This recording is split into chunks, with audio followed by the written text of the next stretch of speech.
Dani ni kwa donko ni dienyo alelaka ni wan Asere Tsono manche dani ba akpoto ehwan wona egbekete esenhia ena aho okpoko ka wonu eye ka yakobo ni Homowo ya no ha na ebie awole kpoko ka wonu ka koko efe kete ni kwa donko damwa dana ba jeni shamo nshi aye pai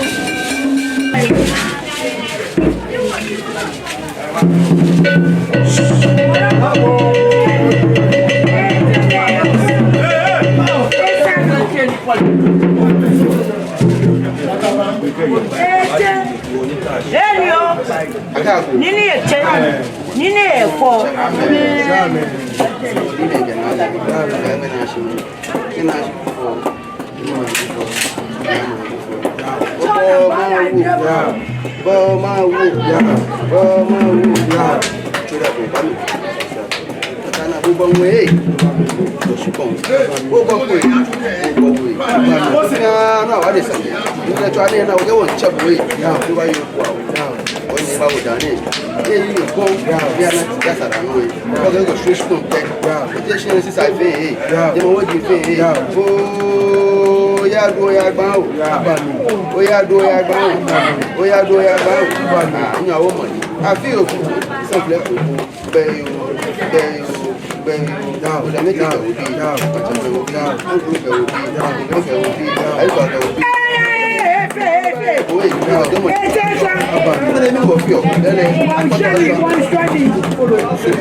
Asere Tsono manche together we got to shop. Yeah. But then when you can see say and I say yeah, na clay o bona clay. O fe wo ya yeah. Ele shafi. O ke no fe mo fi o pe ni. Amo mo ti ejo an. Yeah. Fi amo fi o ko mo di la ke ju. Eh sa mo tro to de o ta so mo da lo ye. To sa o nyan from friend. Lanjalo la. Lanjalo la.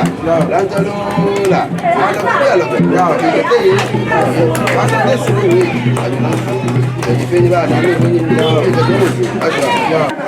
Dani ataworu ka kuku ese ke bako ewulala kami ke jeni twamonshi ke hwahia wugia mfe ke he ni sa ke hwa ke ni efe dani etu ni hwomo ewe na da lodin ke chani hwomo no oni ni hwomo ti no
Kumni ame ya ni ani ekutu ya kako memi ene chonso mo ke ekome fie mo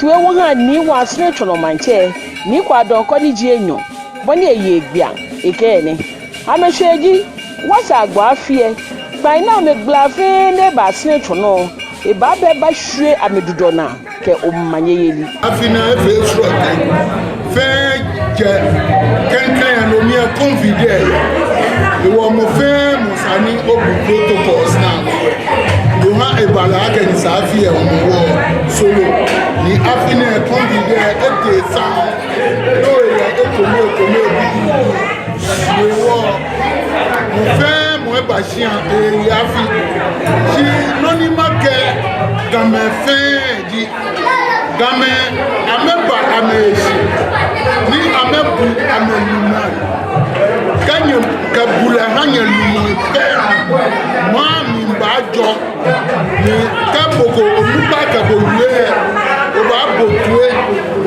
ba botue no ba chakeni abaga nika akọ imama papa le ebu eja ke blema che control binige bikra e control kamo ko be check bo emene ba check nakan ni akena blema bi nuchumo ni wona na tunefe blema bi tu dani wo ba chana wo ni wo fi o ki mejo le penti na mi to won fe paint work e ga ga tuwa ma ji o mo le wo mi ke gatete fe wo ke hesiba mu ke ekome fe mo ke siumo amomo wo ni gan anye te se ni wo ne tamasien fe ni gan fe le ake siane ya jufo ka aye Homowo se le pa mama ye ye siane ajo bi e o yadu we mi wumo ni kwado ko ye buya le ko Tsono le di Tsono manche ni bie ato Tsono ho e ka me yo ke ka me yi e sen di mane du for ne Esen ni esua. Ìwọ esua sen ni. Ìwọ sen ka aye Homowo dájú fo na Tsono ekufu. No ha dájú fo gafe. Ko bi gafe da tete fe. Ake kose shia ke aye Homowo enoju fo esua esen ni eta.